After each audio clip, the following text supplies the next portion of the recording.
The MultiPod hits the road and attends the Everything Conference of 2024.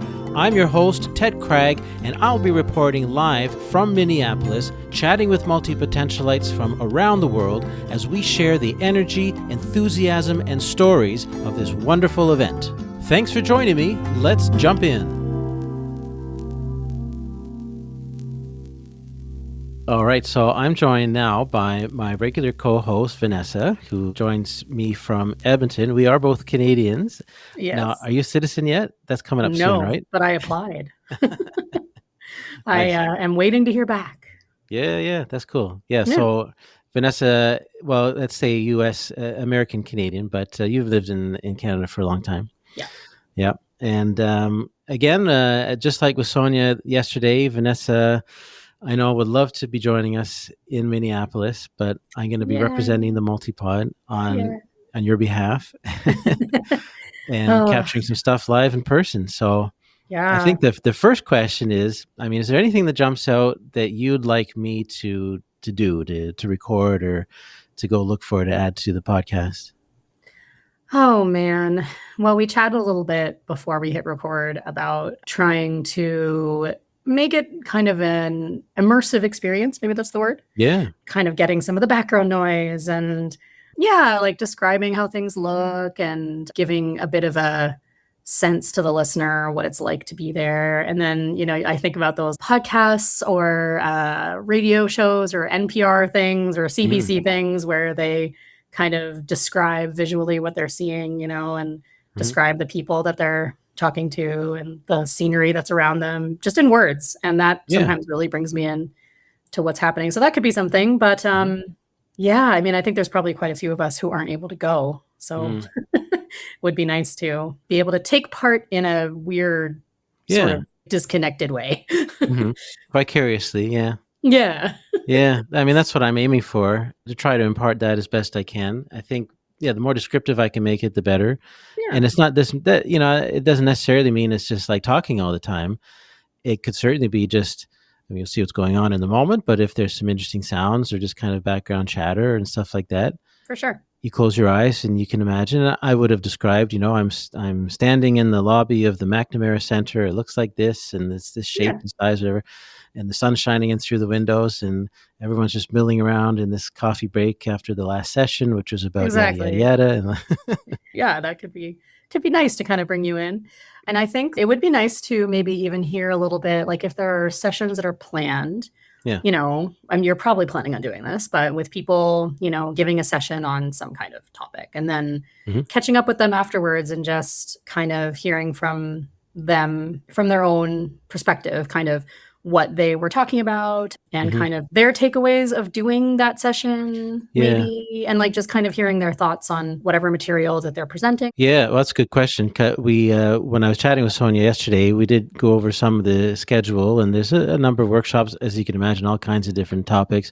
I would say if there's a general theme, for the most part, it's maybe how to make the most of being a multi-potentialite. So, how to organize yourself, how to not procrastinate as much, how to be creative and kind of immerse creativity, which as multi-pods, it's often kind of all over the place. So like that kind of structural stuff. A lot of workshops and presentations and things along those themes. So I like that idea though of getting, it's easy to for sure talk to people who've been and participated. Well, what was your takeaway and what do you think? But I like talking to the presenters too. And they're the ones on the other side.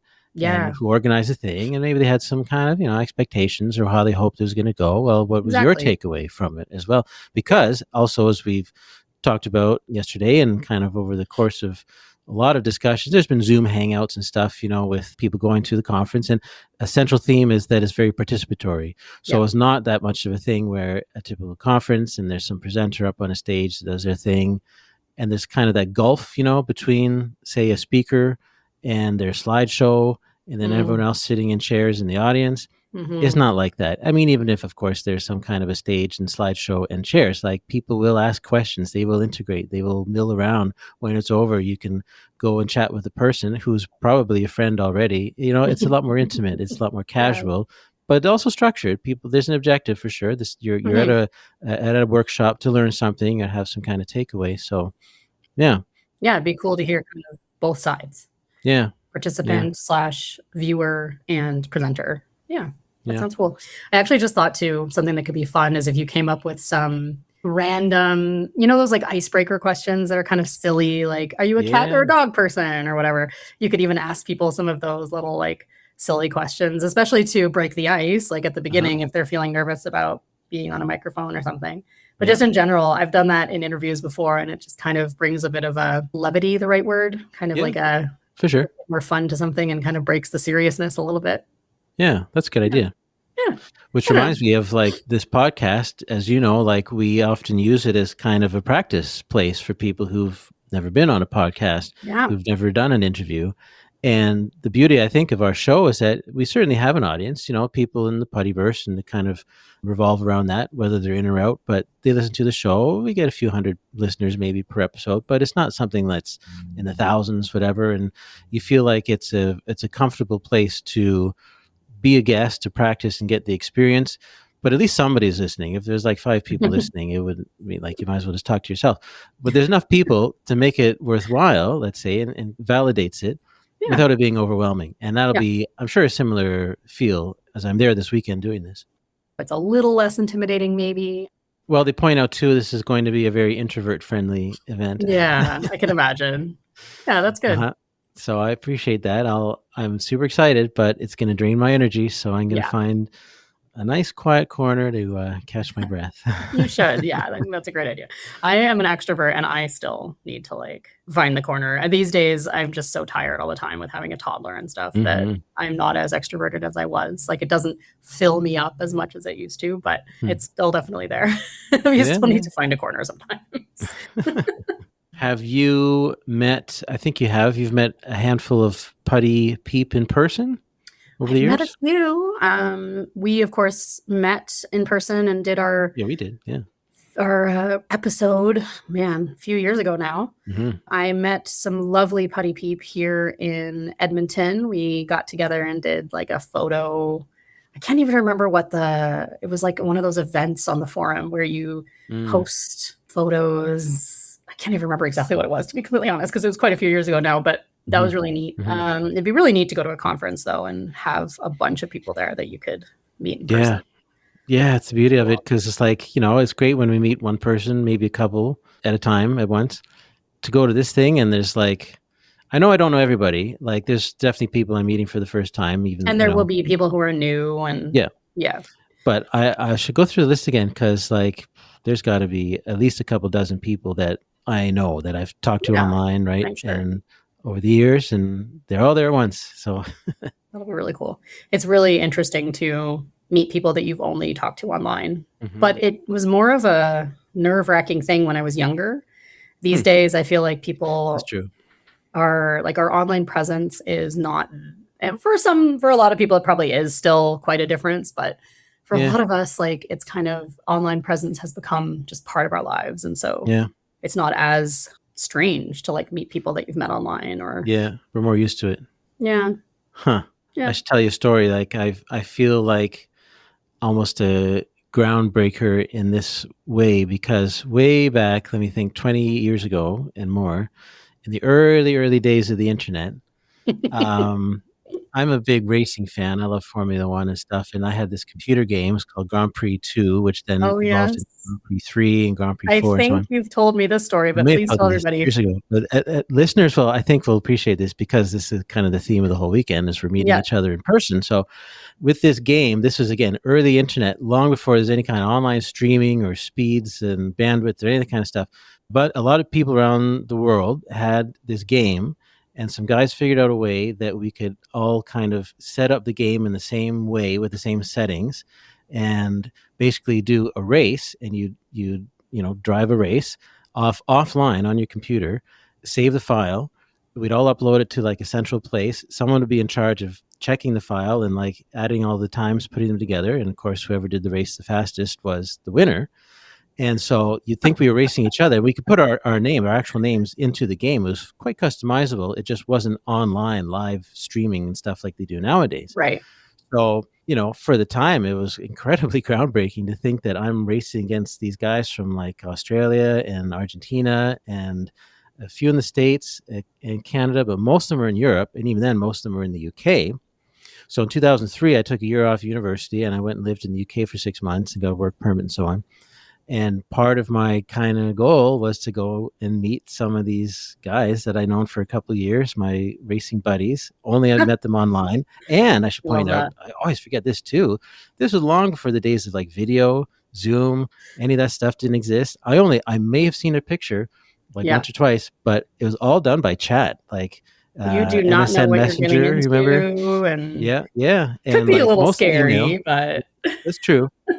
I mean, that was a good point. That was part of like, well, who are these guys, and like, are they legit? Are they real people? And I yeah. think at that point, I knew them long enough. Some of them I known for a couple of years at that point, and this is 2003.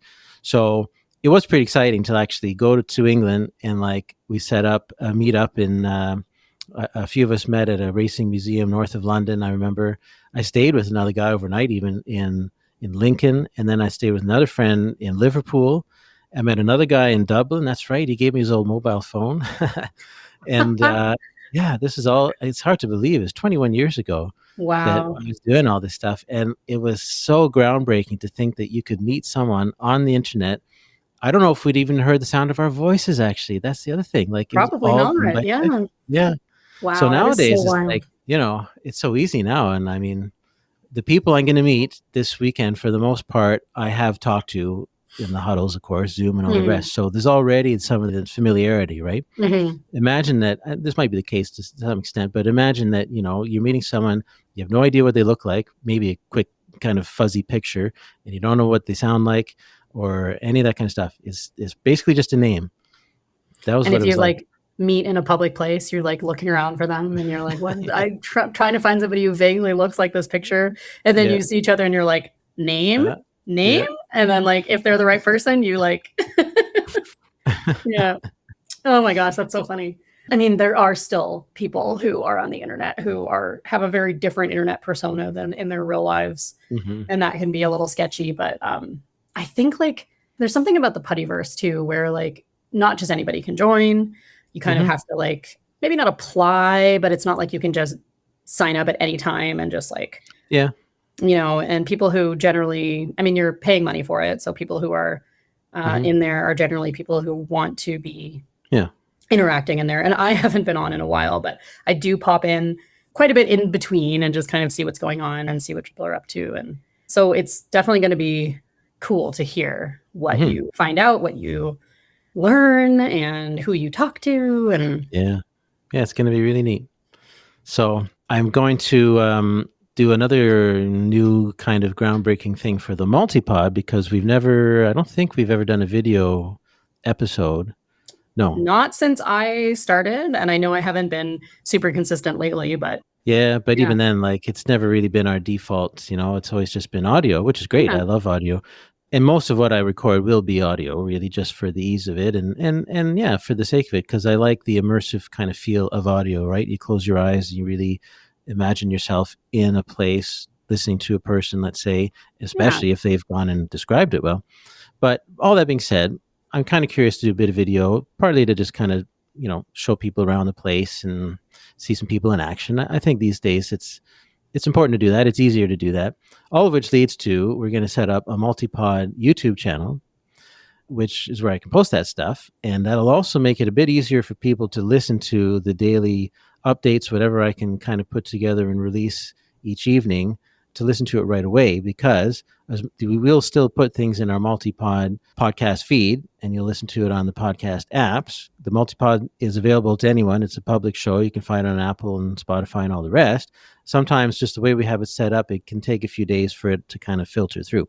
So it will be there eventually.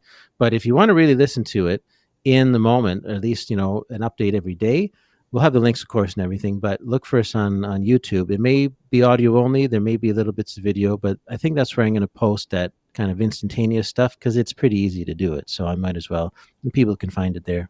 Yeah, that's awesome. That's definitely a new thing. And do you think you're going to continue that after this conference as well? That's a good question. I suppose I could, because it is a bit of an extra step. Yeah. A little bit of extra work. Well, with YouTube, they're big into podcasting now, which is great. I mean, you can post audio only stuff on YouTube. There's some interest, I guess, tolerance in that, even if people expect video. If it's a podcast, they might understand if it's only audio, all of which is to say we could both post or upload our previous episodes, and there's over 100 of them, and in particular going forward, because I don't want to force people to have to do video when we keep doing episodes, right, over months, years to come. Like, I'm happy to just do audio, but if you put it on YouTube, you're basically staring at a blank screen. So there's ways around that, but yeah, I mean, with this channel getting set up, I think we might as well put some stuff there. I'll work on that over time. At least right now, it gives us that kind of instantaneous way to release things and keep people involved right in the moment instead of waiting a few days. Yeah, absolutely. That's very cool. I think, why not? Yeah. Cool. Well, I'll catch up with you afterwards. For sure. And I will definitely be listening to what comes out as well. And your chat with Sónia. And I wish that I was there. You'll definitely be there in spirit. Oh, yes. Yeah. For sure. Well, thanks for checking in, and we'll talk to you some more soon. Absolutely. Talk to you soon. Okay. Cheers.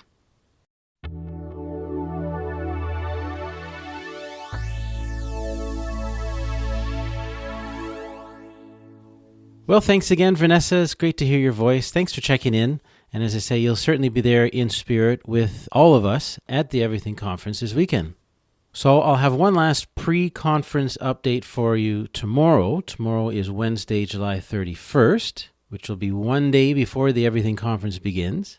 So I'll be popping into the podcast again here with a quick update. But in the meantime, if you're not listening there already, remember we do have our new YouTube channel for the MultiPod. All you need to do is search for the MultiPod. You'll see our flashy logo show up in the search results. The channel is called The MultiPodcast. So if you're listening right now through audio via our Libsyn hosting platform, via direct link there, that's certainly another way to do it. It's a little more easier and user-friendly when you're on your phone to go straight to YouTube. And that's where you'll find all of our daily clips. As I say, hopefully a little bit of video stuff too through the weekend. And we'll have everything added to our regular podcast feed and the apps as soon as possible afterwards. But for now, really, YouTube is the best place to go to find the MultiPod. So thanks for listening in and following along, and I'll be back to talk to you some more tomorrow. Cheers.